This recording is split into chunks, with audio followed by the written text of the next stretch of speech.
আসসালামু আলাইকুম। পঞ্চম শ্রেণীর গণিত বই নিয়ে ধারাবাহিকভাবে আলোচনা করছিলাম, তার ধারাবাহিকতা এখন তোমাদের সাথে 89 নম্বর পৃষ্ঠাটি নিয়ে আলোচনা করব। তোমরা খুব বেশি ভিডিওগুলো দেখো, ধারাবাহিকভাবে দেখতে থাকো। চলো আমরা এখন করি, নিজে করি, তার মানে এগুলো আমরা নিজেরা করব।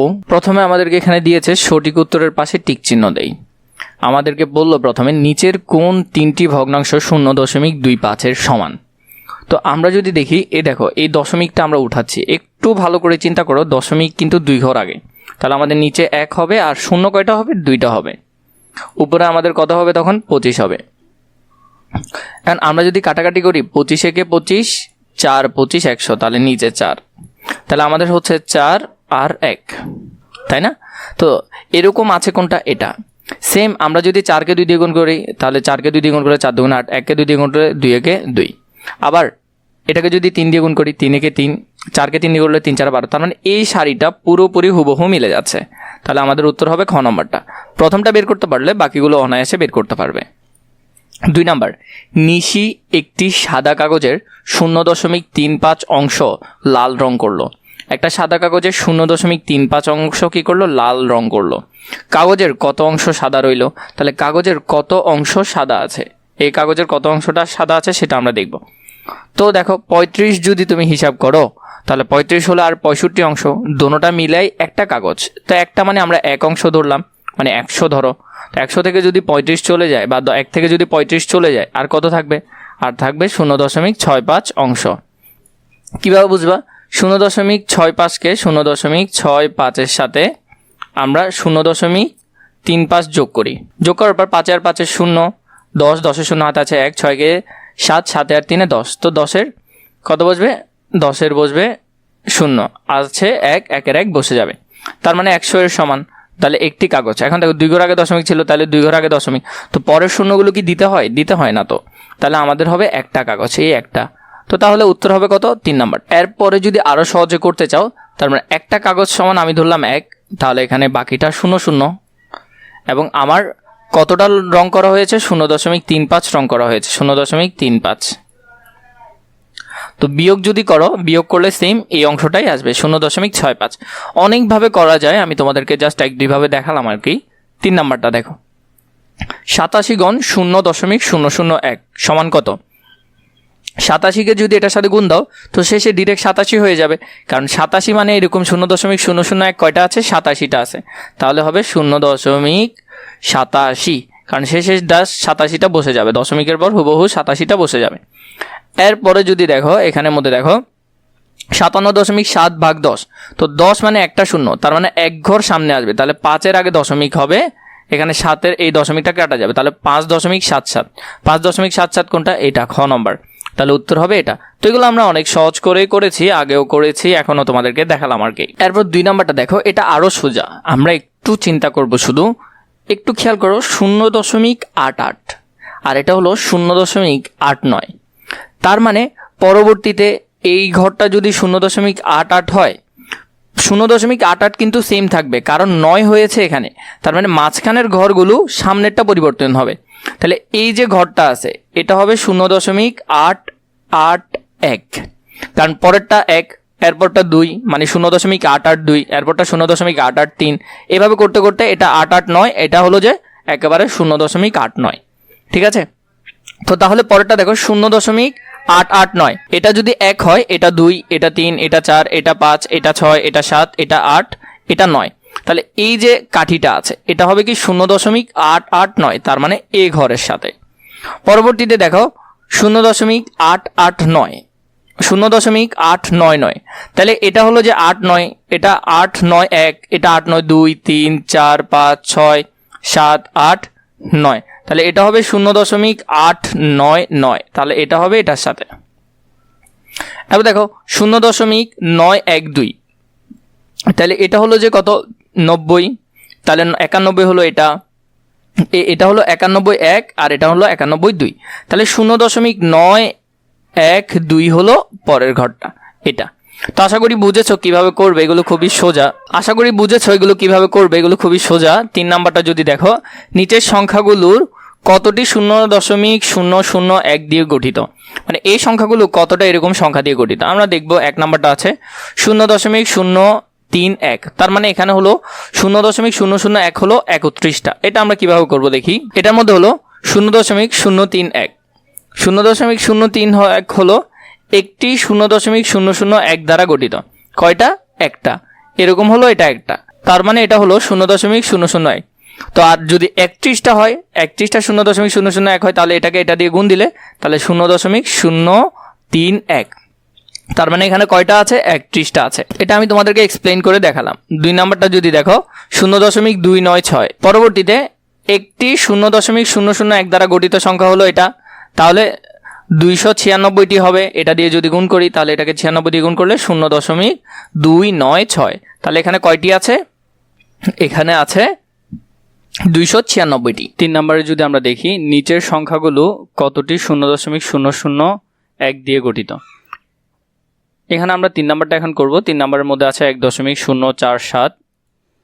1.047কে আমরা যদি করি, একটি 0.001 দ্বারা গঠিত সংখ্যা হলো 0.001। 1047টি 0.001 দ্বারা গঠিত সংখ্যা 0.001 গুণ 1047। এটা কিন্তু 1047। তাহলে নিশ্চয় এটা হবে কত? এতটি দ্বারা গঠিত, তাই নিশ্চয় 1047 হবে। তার মানে 1047টি সংখ্যা 0.001 দিয়ে গঠিত সংখ্যা হলো এটার সমান। 4 নম্বরে আমাদেরকে বলেছে 1.03। 1.03টা যদি দেখি, 1.03 একটি 0.001 দ্বারা গঠিত হয় 0.001।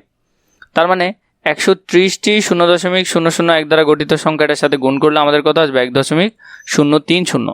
শেষের শূন্য না দিলেও চলে। উত্তর হলো 1030টি 0.001 দ্বারা গঠিত সংখ্যা। 4 নম্বরে নিচের সংখ্যাগুলোকে 10 এবং 100 দিয়ে গুণ এবং 10 দিয়ে ভাগ করি। 10 এবং 100 দিয়ে গুণ করব এবং 10 দিয়ে কি করব? ভাগ করব। 1 নম্বরে 0.6। 0.6 যদি আমরা দেখি, 0.6কে 10 দিয়ে গুণ করলাম। তো 0.6কে 10 দিয়ে গুণ করলে আমরা জানি 10 দিয়ে গুণ করলে এক ঘর সামনে চলে আসে দশমিকটা, তার মানে 6 সামনে চলে আসবে, তার মানে 6.0। আর 100 দিয়ে গুণ করলে 2 ঘর সামনে আসে, তার মানে 60.0 হবে। এখানে দশমিক হবে, এটা মনে রাখিও, কারণ এক ঘর দিয়ে গুণ করলে এক ঘর সামনে চলে আসে, 2 ঘর দিয়ে গুণ করলে 2 ঘর সামনে চলে আসে। আমরা ঘর বলতে শূন্যকে বোঝাচ্ছি এখানে। এরপরে যদি ভাগ করি, ভাগ করলে এক ঘর পিছায় যায়, তাহলে শূন্যের পরে দশমিকটা চলে যাবে। তার মানে দেখো শূন্যের পরে দশমিকটা চলে আসছে, তাহলে 0.06। আর ভাগটা যদি আমরা এখানে করতে চাই, 0.6কে যদি 10 দিয়ে ভাগ করি, 10-এর মধ্যে দেখো এখানে শূন্যের মধ্যে যাবে না, তাই আমরা 0 লিখলাম, 0 বসালাম, 6 নামাইছি। 6-এর মধ্যে কি 10 ভাগ যাবে? যাবে না। তার মানে আমাদের একটা এক্সট্রা শূন্য লাগবে। তো আমাদের একটা এক্সট্রা শূন্য নামানোর জন্য আমরা এখানে একটা এক্সট্রা শূন্য দিলাম, 60 হলো। 60-এর মধ্যে কয়বার যাবে? 6 বার যাবে। 6×10 = 60, তার মানে 0.06। পরবর্তীতে আমরা যদি 2 নাম্বারটা করি, 0.49-এর ক্ষেত্রে আমরা করব। 0.49-এর ক্ষেত্রে দেখো 10 দিয়ে গুণ করব, এক ঘর সামনে চলে যাবে, তার মানে 4-এর আগে দশমিক চলে আসবে, তার মানে 4.90। পরে 100 দিয়ে গুণ করব, তাহলে 2 ঘর সামনে চলে আসবে, তার মানে 4.900, তার মানে 4.9। 4.9 বলছি, 49.00। পরে আমরা যদি দেখি 0.49 ভাগ করলে 10 দিয়ে ভাগ করলে সেম আগের মতো 10 দিয়ে আগে শূন্যকে ভাগ করব, শূন্যতে যাবে না, তা আমরা এখানে 0 লিখলাম। পরবর্তীতে 4 নামালাম, তো 4 যে নামালাম, 4-এর জায়গায় আমরা 4 লিখলাম। 4কে 10-এ ভাগ যাবে? যাবে না। আরেকটা সংখ্যা নামাইতে হবে। যখন আরেকটা এক্সট্রা সংখ্যা নামাইতে হবে, আমাকে এখানে একটা এক্সট্রা শূন্য দিতে হবে। এখানে কয়বার যাবে? এখানে 4 বার যাবে। 4×10 = 40। 49 থেকে 40 বিয়োগ করলে আর থাকে 9। দশমিকের জন্য একটা শূন্য আনলাম, তাহলে এখানে কতবার যাবে? 9×10 = 90। তাহলে 90 থেকে 90 বিয়োগ করলে 0। তাহলে আমরা যদি এখানে লিখি 0.049, তাহলে এটা উত্তর হবে 0.049। তো এইভাবে করে তোমরা এটা সমাধান করতে পারবে। পরবর্তী প্রশ্ন যদি আমরা দেখি 1.31। 1.31টা যদি খেয়াল করি, 1.31কে আমরা 10 দিয়ে গুণ করব। 10 দিয়ে গুণ করলে 1.3-এর আগে চলে আসবে, তার মানে 13.10। এরপরে দেখো 1.31কে 100 দিয়ে গুণ করবো, তার মানে 2 ঘর সামনে চলে আসবে, 131.00। এগুলো তো তোমাদেরকে আর ওইভাবে বোঝাতে হচ্ছে না, কারণ এর আগে তোমরা অনেক বেশি করেছো, ধারাবাহিকভাবে ভিডিওগুলো তোমরা দেখেছিলে। 1.31কে আমরা ভাগ করব 10 দিয়ে। 10 দিয়ে ভাগ করলে দেখো 1.31, একে কি ভাগ যাবে? যাবে না। তার মানে প্রথমে 0 বসাতে হবে, তার মানে 0 বিয়োগ করলাম, 1 নামালাম। 3 আছে, 3 নামাবো, তার মানে 13। 13-এর মধ্যে কয়বার যাবে? একবার যাবে। 10 বিয়োগ করলে আর থাকে 3। 1 আছে, 1 নামাইতে হবে, 1 নামালাম। 1 নামানোর পর এখানে হলো যে 31। 31-এ কয়বার? 3 যাবে, 3×10 = 30, আরও থাকে 1। 0 আমাদের দশমিকের জন্য একটা শূন্য নামালাম, 10-এর মধ্যে একবার যাবে, 10×10 = 10। তাহলে আর গেলে কত হয় 0.131 হয়। 4 নাম্বারটা যদি খেয়াল করি আছে 8.52, 8.52কে 10 দিয়ে গুণ করব, 10 দিয়ে গুণ করলে এক ঘর সামনে চলে আসবে, তার মানে 85.2, 85.2। এখানে কিন্তু এটা দশমিক না, এটা দশমিক। এরপরে 8.52কে 100 দিয়ে গুণ করবো, তার মানে 2 ঘর সামনে চলে আসবে, তার মানে 852.00, 852.00। এরপরে যদি খেয়াল করো 8.52কে 10 দিয়ে ভাগ করবো, 8.5কে যদি 10 দিয়ে ভাগ করা হয় তাহলে 8.52, আমরা এখানে 0 লিখলাম, 0 তো 0 বসালাম, 0 বসানোর পর এখানে দিব 8। ঠিক আছে, 8 দেওয়ার পর এখানে 8 থেকে যদি আমরা বিয়োগ করি, 8 বসালাম, এখানে আছে 5, তো আমরা 5টা এখানে নামাবো। 5 নামালে 85, দশমিকের জায়গায় দশমিক তো আছে, 8 দিয়ে করলে 8 10 80, 80 থেকে 85 থেকে 8 গেলে 8 থাকে 5, আবার 2 আছে, 2 নামাবো এখানে 52, 10কে যদি আমরা 52 দিয়ে ভাগ করি তাহলে 5 10 50, 52 থেকে বিয়োগ করলে 8 থাকে 2, এখানের মধ্যে হলো 2, তাহলে 2 নামালাম, এখানে 0, তাহলে 20, তো এখানে কয়বার যাবে 10 দুগুণে 20, তাহলে 20 থেকে 20 গেলে 0। তাহলে আমরা যদি এই প্রসেসটা করি তাহলে উত্তর হবে 0.852, 0.852। পরবর্তীতে আমরা যদি 5 নম্বরে দেখি, নিচের সাধারণ ভগ্নাংশগুলোকে দশমিক ভগ্নাংশে এবং দশমিক ভগ্নাংশগুলোকে সাধারণ ভগ্নাংশে প্রকাশ করি, সম্ভব হলে ভগ্নাংশকে তার লঘিষ্ঠ আকারে প্রকাশ করি। তো আমরা প্রথমে দেখবো, এখানে আছে দেখো উপর 3 নিচে 25, আমরা এটা করব এখন। উপরে 3 নিচে 25, আমরা দোনো সংখ্যাকে 4 দিয়ে গুণ করলাম যাতে আমরা সহজে ভাগ করতে পারি। 4 দিয়ে গুণ করলে কত হচ্ছে 3 4 12, উপরে 12 লিখলাম, 4 25 100, 100 লিখলাম। এখন আমরা যদি এটাকে ভাগ করি, যেমন 12কে যদি 100 দিয়ে ভাগ করা হয়, 100 ভাগ এদিকে 12, তো 12-র মধ্যে কি 100 ভাগ যাবে? যাবে না, তার জন্য আমরা 0 এখানে বসালাম, তার জন্য আরেকটা 0 দিলাম, দশমিকের জন্য একটা 0 আনলাম, তাহলে 120, 120-এ কয়বার যাবে? একবার যাবে, 1 100 100 বিয়োগ করার পর আর থাকে 20, দশমিকের জন্য আরেকটা 0 আনলাম, তাহলে 200, 200 কয়বার যাবে? 2বার যাবে, তার মানে 200, তাহলে 0.12, 0.12, তাহলে আমরা এখানে লিখলাম 0.12। 2 নম্বর প্রশ্নটা যদি আমরা দেখি, যেমন 3/4, আমরা এটা দেখলাম 3/4 এখানে লিখলাম, এটা 2 নম্বর প্রশ্ন। তাহলে আমরা 25 দিয়ে গুণ করছি, 3কে 25 দিয়ে গুণ করলে 75, 4কে 25 দিয়ে করলে 100, তো 100কে 75 দিয়ে ভাগ করব, ভাগ করলে দেখো এখানের মধ্যে কত হয়। প্রথমে আমরা এটাকে কি করব, 100কে 75-এ যাবে না, তাই এখানে দশমিক দিব, দশমিকের কারণে একটা 0 দিব, তাহলে 750, 750 100-তে কয়বার যাবে? 7 বার, 7 100 700, বিয়োগ এখানে বিয়োগ করলাম 50 হলো, তো 50 যে হলো, এই 50টা আমরা এখানে লিখলাম, তার মানে এখানে দেখো পরবর্তী দশমিকের জন্য আমরা একটা 0 আনলাম, মোট 500, 100-তে 500 কয়বার যাবে? 5 বার যাবে, 5 100 500, তাহলে এখানে আমরা দিলাম 00, তাহলে এখানের মধ্যে আমাদের উত্তর আসলো কত? 0.75, উত্তর আসলো 0.75।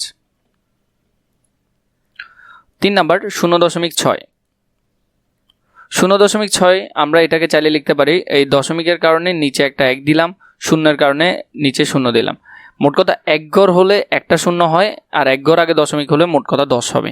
এখন যদি কাটাকাটি করো, উপরে 3 দুগুণে 6, 3, নিচে কাটলে 2 দিয়ে যদি কাটো 5 দুগুণে 10, তাহলে নিচে 5 উপরে 3, নিচে 5 উপরে 3, পরেরটা 0.25, 0.25 2 ঘর আগে, তার মানে নিচে 100 হবে। 25কে যদি 5 দিয়ে কাটো, 5 5 25, 25কে যদি কাটো 100 দিয়ে, তাহলে 5 20 100, আবার উপরে আছে 5, নিচে 20, তো 5কে যদি 1 দিয়ে কাটো, 5 একে 5, 20কে যদি 5 দিয়ে কাটো তাহলে 4, তাহলে উপরে হলো 1, নিচে 4। এরপর দেখো এটাতে 0.075, 0.075 এর মধ্যে এখানে হলো 1000, আর উপরে হলো 75। এখন দেখো আমরা যদি কাটাকাটি করি, 25 দিয়ে কাটি, তাহলে আমরা যদি কাটি এখানে 75, নিচে 1000, যদি কাটি এখানের মধ্যে দেখো 5 দিয়ে কাটলে 5 15 75, আর 5 দিয়ে যদি 1000-কে কাটি তাহলে 200, আবার 5 দিয়ে কাটলে 3 3 5 15, আবার এটাকে কাটলে 40, তাহলে নিচে 40 উপরে 3, তো এইভাবে করে এটাও করতে পারবে। 6 নম্বরে শনিবারের সর্বোচ্চ তাপমাত্রা ছিল 32.55 ডিগ্রি সেলসিয়াস এবং রবিবারের সর্বোচ্চ তাপমাত্রা ছিল 28.87 ডিগ্রি সেলসিয়াস বা 68 ডিগ্রি সেলসিয়াস। এই 2 দিনের তাপমাত্রার পার্থক্য কত? তাহলে আমাদের বিয়োগ করতে হবে, এটা কিন্তু খুবই সোজা। আমরা লিখি, শনিবারের সর্বোচ্চ তাপমাত্রা ছিল 32.55 ডিগ্রি সেলসিয়াস, রবিবারের তাপমাত্রা ছিল 28.87 ডিগ্রি সেলসিয়াস। বিয়োগ করব, 5 থেকে 7 কি যাবে? যাবে না, তার মানে ধার নিয়ে 15 করতে হবে, তো 15 থেকে যদি 7 যায় তাহলে থাকবে 8। 5 থেকে 1 ধার নিলাম, 5 থেকে 1 ধার নেওয়ার কারণে এখানে কত আছে? এখন 4 আছে, তো 4 থেকে কি 8 যাবে? যাবে না, 1 ধার নিয়ে 14 করতে হবে, 14 থেকে 8 গেলে 6। এরপরে দেখো এখান থেকে যে 1 ধার নিছি, তাহলে এখানে আছে 2 থেকে 1 গেলে 1 আছে, আর 1 থেকে 8 যাবে? যাবে না, 3 থেকে 1 ধার নিতে হবে, 3 থেকে যদি 1 ধার নিই তাহলে এটা হবে কত? 11, 11 থেকে যদি 8 যায় তাহলে হবে 3, 3 থেকে 1 দাঁড় নেওয়ার কারণে এখানে এখন 2 আছে, 2 থেকে 2 গেলে 0। এই বিয়োগগুলো তোমরা আমার থেকে ভালো পারো, তাই করতে পারবে। উত্তর 3.68 ডিগ্রি সেলসিয়াস। 7 নাম্বার, নিচের প্রশ্নগুলোর উত্তর দেই। 1 নাম্বার, কতগুলো 0.1 দিয়ে 3.5 হয়? তাহলে কতগুলো 0.1 দিয়ে 3.5 হবে? আমরা এটা করব। একটি 0.1 দিয়ে গঠিত সংখ্যা 0.1, তাহলে 35টি 0.1 দিয়ে গঠিত সংখ্যা কত হবে? 3.5 হবে। এই অঙ্কগুলো তো আমরা অনেক করেছি, যেমন 0.1কে যদি 35 দিয়ে গুণ করা হয়, 5কে 1 দিয়ে গুণ করলে 5 একে 5, 5কে যদি 0 দিয়ে গুণ করো 5 এর 0 0। আবার 3-এর জন্য 1 ঘর খালি দিতে হবে, আমাদের 0 দিতে হবে। 3কে 1 দিয়ে গুণ করলে 3 একে 3, 3 এর 0 0। যোগ করব, 5 বসলো, আর এদিকে 3 আর 0 যোগ করলে 3 বসবে। 1 ঘর আগে দশমিক, তাই আমরা কয় ঘর আগে দশমিক দিব? এখানে 1 ঘর আগে দশমিক দিব। আশা করি বুঝেছো কিভাবে করতে হবে। তাহলে উত্তর হবে কত? উত্তর হবে 35টি। পরবর্তী আমাদেরকে 2 নম্বরে বললো কতগুলো 0.1 দিয়ে গঠিত সংখ্যা 1.04 হয়। 2 নম্বরে, একটি 0.001 দিয়ে গঠিত সংখ্যা 0.01। তাহলে 104টি 0.01 দিয়ে গঠিত সংখ্যা 0.01। তাহলে এখানের মধ্যে যদি আমরা দেখি 104টি 0.01 দিয়ে যদি আমরা গুণ করি, তাহলে গুণ করলে আসবে কত? 1.04। তো এইভাবে করে তোমরা করতে পারবে, এগুলো খুবই সোজা অঙ্কগুলো। 3 নাম্বার আমাদেরকে বলেছে 3 নম্বরে কতগুলো 0.001 দিয়ে গঠিত সংখ্যা 23.456। আমরা যদি দেখি একটি 0.001 দিয়ে গঠিত হয় 0.001। 23,456টি 0.001 দিয়ে গঠিত সংখ্যা আমরা যদি গুণ করি, তাহলে 23,456 দিয়ে যদি গুণ করা হয় তাহলে কত হবে? তাহলে হবে 23.456। মোট কথা হলো যে কত? তাহলে এখানে হবে 23,456টি। এটা কিন্তু কমা না, এটা এখানে এটা কোনো দশমিক না, এটা হলো যে কমা। তাহলে 23,465টি। আশা করি বুঝতে পেরেছো কিভাবে করবে। এভাবে করে সবগুলো অঙ্ক সমাধান করে ফেলবে। পরবর্তী পৃষ্ঠা প্রয়োজন হলে নিশ্চয়ই কমেন্ট করে জানাবে।